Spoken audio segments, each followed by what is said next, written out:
Hi there, my name is Brielle Peterson. I am a ninth grader from Marysville, Washington. In recent research, I have discovered that whilst the homelessness crisis in Washington is more present in urban areas, the fight to preserve land is more prominent in rural areas. How do you address the housing crisis in both of these areas if these problems and possible solutions can be so conflicting? Great, and thanks for that question. Land use issues are always complicated in trying to make sure that we're really building houses to where the services are available so we don't have urban sprawl. Years ago, the voters of Washington State enacted the Growth Management Act, and I think that's worked very, very well for the state of Washington. But there are always some conflicts.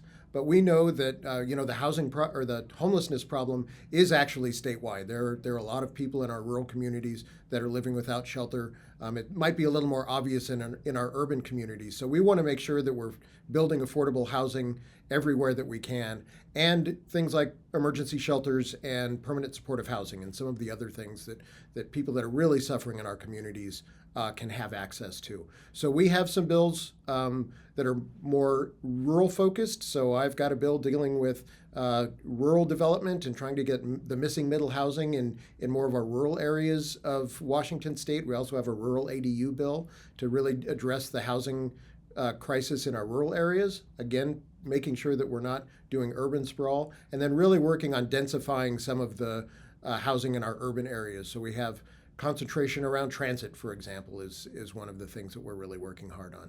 So that's a great question. There's always that tough dynamic between rural issues and urban issues, but when it comes to housing, there's probably a lot more similarity than there are differences, because people really want a safe, warm place to live. Thanks, Brielle. I love the housing questions. The homelessness problem in Washington State is a large one. We are one of the highest states in the nation with a homelessness crisis. And you're correct. We do see quite a bit of it more in urban areas than in rural areas. I am from the Tri-Cities, which is in eastern Washington, and we still have a homelessness crisis in eastern Washington. I believe some of the issues I think homelessness has a bucket of items that there are people that are homeless because they can't afford rent, or they can't afford to buy a home because things are so expensive. I talked about that before in Washington State right now. I also think we have some of it goes to the addiction crisis that we're seeing in Washington State right now, as well as the mental health crisis that we're seeing in Washington State right now. So those are kind of three different big areas where we're seeing a problem. We addressed one in the first question about creating more supply. The second questions are a little harder when we have the drug crisis and the mental health crisis.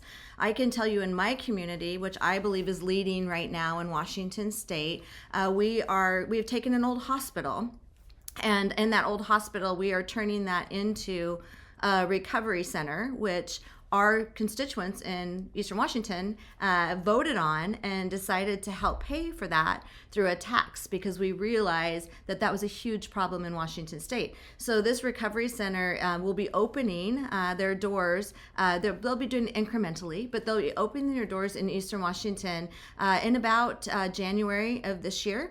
And we're super excited to see what that will do for those folks in Washington State that are experiencing homelessness because of a behavioral health crisis or an addiction crisis.